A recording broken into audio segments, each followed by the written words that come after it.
hadirin tuan-tuan dan puan-puan yang hadir pada malam ini. Syukur Alhamdulillah kita dapat solat berjemaah waktu maghrib.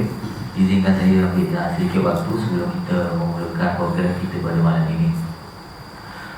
Pada bulan Muharram 1444, daerah Hulu Selangor menjadikan bulan Muharram ini sebagai bulan dakwah peringkat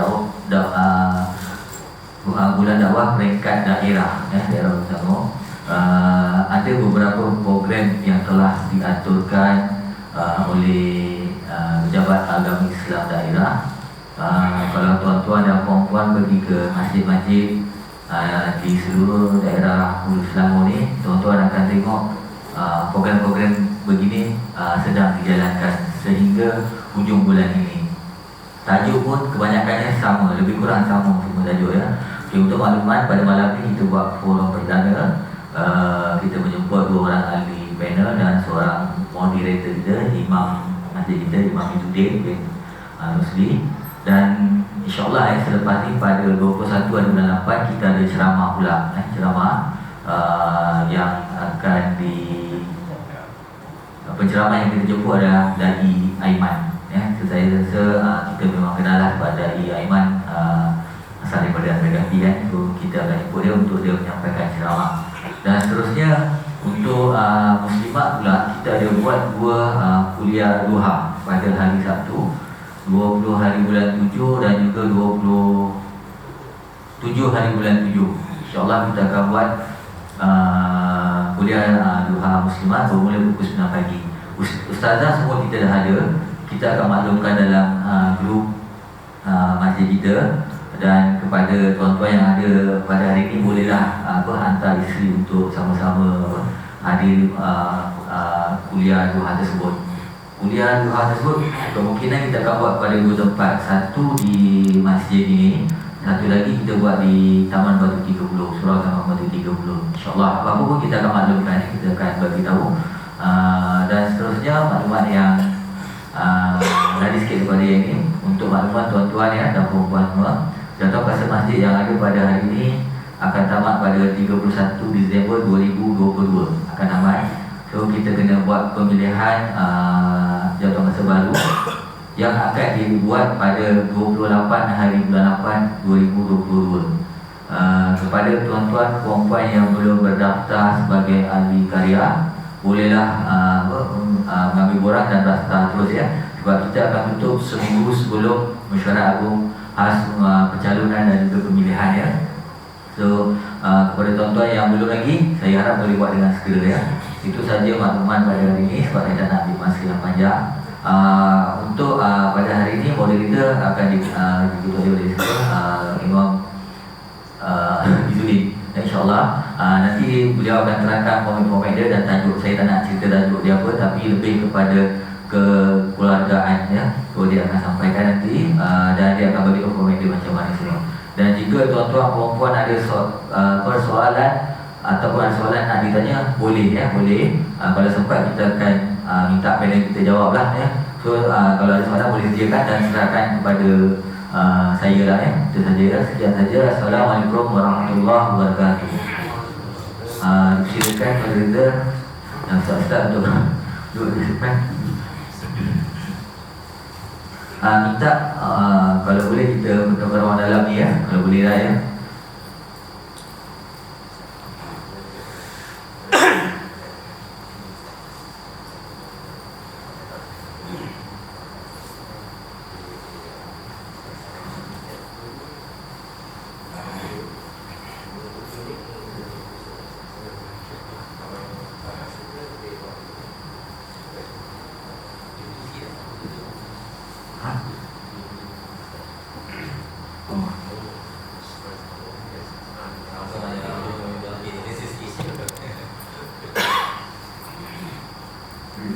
Bismillahirrahmanirrahim.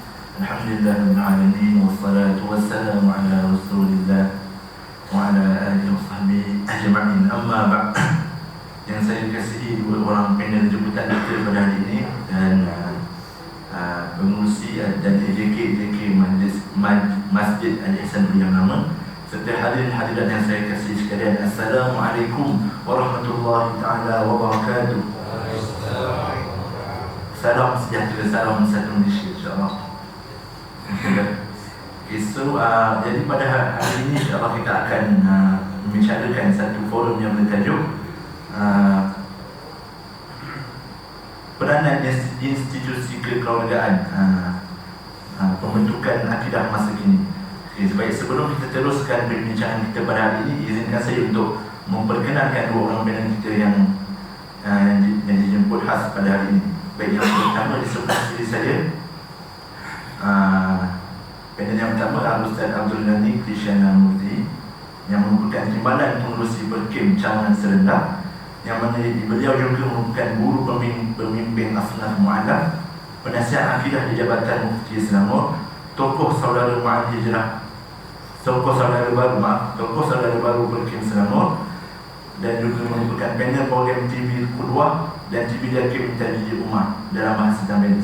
Baik, seterusnya panel kita yang kedua, yang segak lagi bergaya juga, Imam Muda Menggat. Nama penuh beliau adalah Menggat Muhammad Zaid bin Menggat Azmuddin. Sedikit latar belakang pendidikan beliau, Sijil Sanawi Azhari Ma'had Buth, Kahirah Mesir. Seterusnya Sarjana Muda Pengajian Islam dan Bahasa Arab Universiti Al-Azhar, Kahirah Mesir. Dan kini beliau merupakan imam satu di Masjid As-Salam Bukit Sentul Sarawak.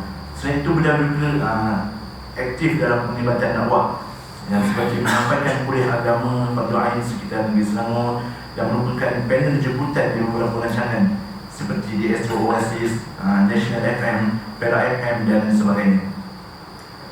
Baik, sebelum kita mulakan perbincangan ataupun forum kita pada hari ini, izinkan saya untuk mengupas secara bersikitlah tajuk forum kita pada hari ini. Baik, Allah SWT berfirman dalam Al-Quran, dalam surah Al-Ma'idah ayat yang ketiga. A'udzu billahi minasyaitonir rajim. Al-yawma akmaltu lakum ni'mati. Al-yawma akmaltu lakum dinakum. Al-yawma akmaltu lakum dinakum wa atmamtu 'alaykum ni'mati wa raditu lakum al-Islam dinan. Ila akhir ayat. Baik, dalam ayat tersebut jelas Allah SWT telah membuktikan kepada kita bahawa Islam ini merupakan satu agama yang sempurna, seperti mana yang telah diutuskan dan telah diajarkan oleh Nabi kita Nabi Muhammad SAW daripada dulu sehingga ke hari ini, tahun 1444 Hijrah. Baik, namun begitu pada hari demi hari umat Islam khususnya di negara kita, terpaksa berdepan dengan beberapa cabaran dalam kekuatan akidah kerana wujudnya doktrin ataupun pemahaman yang menyeleweng dan bertentangan dengan agama Islam kita. Baik, antara contoh cabaran yang sangat kritikal pada hari ini adalah seperti fahaman Syiah, fahaman ajaran-ajaran sesat, dan juga yang sangat bahaya saya rasa pada masa ini, Islam liberal itu nampak macam tak ada apa-apa, tapi impaknya sangat buruk, impaknya sangat besar dan sangat buruk kepada umat Islam kita pada hari ini. Baik. Jadi pusingan saya jelaskan sikit formatnya lah. So pusingan pertama kita akan memperdengarkan ulasan daripada orang panel selama 10 minit, dan pusingan kedua 10 minit juga, dan 3 ataupun 5 minit lah untuk pusingan ketiga sebagai penutup. Baik. So soalan saya kepada pusingan pertama kepada panel kita Ustaz Alor ini, sedari dengan tajuk kita peranan institusi kekeluargaan dalam pemantapan akidah itu, boleh tak Ustaz jelaskan apakah definisi kekeluargaan itu sendiri dan apakah peranan dan tanggungjawab institusi tersebut? Alhamdulillahirabbil alamin, wassalatu wassalamu ala Rasulillah wa ala alihi washabbihi ajma'in. Allahumma shalli ala sayyidina Muhammad al-Fatih lima ughliqa wal qatim lima sabaq nasiril haqqi bil haqq wal hadi ila siratikal mustaqim wa ala alihi washabbihi haqqa qadrihi wa miqdarihi al-azim. Subhanaka la ilma lana illa ma 'allamtana innaka antal alimul hakim. Wa la haula wa la quwwata illa billahi al-'aliyyil 'azim. Rabbi shrah li sadri wa yassir li amri wahlul 'uqdatam min lisani yafqahu qawli. Assalamualaikum warahmatullahi wabarakatuh. Alhamdulillah, syukur kepada Allah Subhanahu wa taala. Mari kita sama-sama merapatkan kesyukuran kepada Allah Subhanahu wa taala dengan limpah kurnianya. Hari ini tuan-tuan dan puan-puan dan juga saya dapat bersama-sama menjalankan solat maghrib dan insya-Allah solat isyak, dan paling utama sekali Allah kurniakan kita hari ini untuk ada di majlis ilmu yang dirahmati dan diberkati oleh Allah Subhanahu wa taala. Satu nikmat yang sukar kita nak lalaikan dalam diri kita, insya-Allah. Okey tuan-tuan dan puan-puan, pertama ni kita faham tuan-tuan dan puan-puan, Islam adalah agama yang syumul. Syumulnya agama Islam adalah kerana ketetapan Allah Subhanahu wa taala dalam setiap perkara dalam kehidupan kita sebagai Muslim. Bermula daripada bangun pagi sehinggalah kita tidur kembali, semua perkara-perkara dalam kehidupan kita sebagai Muslim telah diatur tepat dan jelas, dan setiap perkara yang kita lakukan dalam kehidupan kita kerana Allah, insya-Allah ada bahagian-bahagian yang Allah sediakan untuk kita sebagai bekal untuk hari akhirat kelak. Jadi tuan-tuan dan puan-puan, menyentuh kepada tajuk perbincangan kita, peranan institusi kekeluargaan dalam pembentukan akidah masa kini. Jadi jelaslah tuan-tuan dan puan-puan, kehidupan keluarga ini adalah satu perkara yang sangat-sangat penting. Jadi bila kata keluarga ini tuan-tuan dan puan-puan, Islam, bila kata agama Islam, selain daripada penetapan Allah Subhanahu wa taala dalam suruhannya, dalam perintahnya dan larangannya, agama Islam juga menitik beratkan satu perkara yang amat penting, yang mana saya tak nampak, tak ada dalam agama-agama lain. Perkara yang saya katakan ini adalah perkara yang berkaitan dengan hidup berjemaah. Alhamdulillah, kita lihat tuan-tuan dan puan-puan, Allah tetapkan kehidupan manusia ini fitrahnya perlu hidup dengan keadaan berjemaah. Tak mungkinlah kalau kata hidup kita bersendirian. Banyak perkara yang kita tak mungkin berjaya, tak mungkin kita kecapi. Hakikatnya hidup dan mati kita perlu ada jemaah. Dan begitu juga dengan ketetapan Allah Subhanahu wa taala dalam solat kita, tuan-tuan dan puan-puan, perlu berjemaah. Kalau ada perkara-perkara yang kita nak bincangkan, kita nak bermusyawarah, kita perlu berjemaah. Dalam apa dua perkara pun, penetapan untuk kita hidup dan galakan untuk kita berjemaah ini telah ditetapkan oleh Allah Subhanahu wa taala. Satu benda yang saya rasa tak ada dalam agama-agama lain, kehidupan berjemaah ini, ya. Kerana seperti yang kita faham, kita jelas tuan-tuan dan puan-puan, seorang yang hidup bersendirian ini umpama seekor kambing, tuan-tuan dan puan-puan, ya. Seekor kambing yang mudah diancam, dia diperhati oleh serigala. Bila dia bergerak sendiri ini, maka serigala mudah sangat nak menerpa dia, nak makan dia, nak serang dia. Tapi tuan-tuan dan puan-puan, bila mana kambing ini dalam kumpulannya, dalam kelompoknya, maka serigala ke atau binatang-binatang buas lain pun takut kerana ada kelompok yang besar. Begitu juga tuan-tuan dan puan-puan, kalau kita hidup dalam jemaah, maka jemaah yang kuat akan saling melengkapi antara satu sama lain. Jadi topik perbincangan kita tadi kita peranan institusi kekeluargaan. Jadi bila kata jemaah yang paling rapat dengan kita, paling dekat dengan kita adalah jemaah kita dalam kekeluargaan. Jemaah kecil, kumpulan kecil, mana keluarga ini adalah satu perkara yang amat perlu kita tekankan dalam kehidupan kita.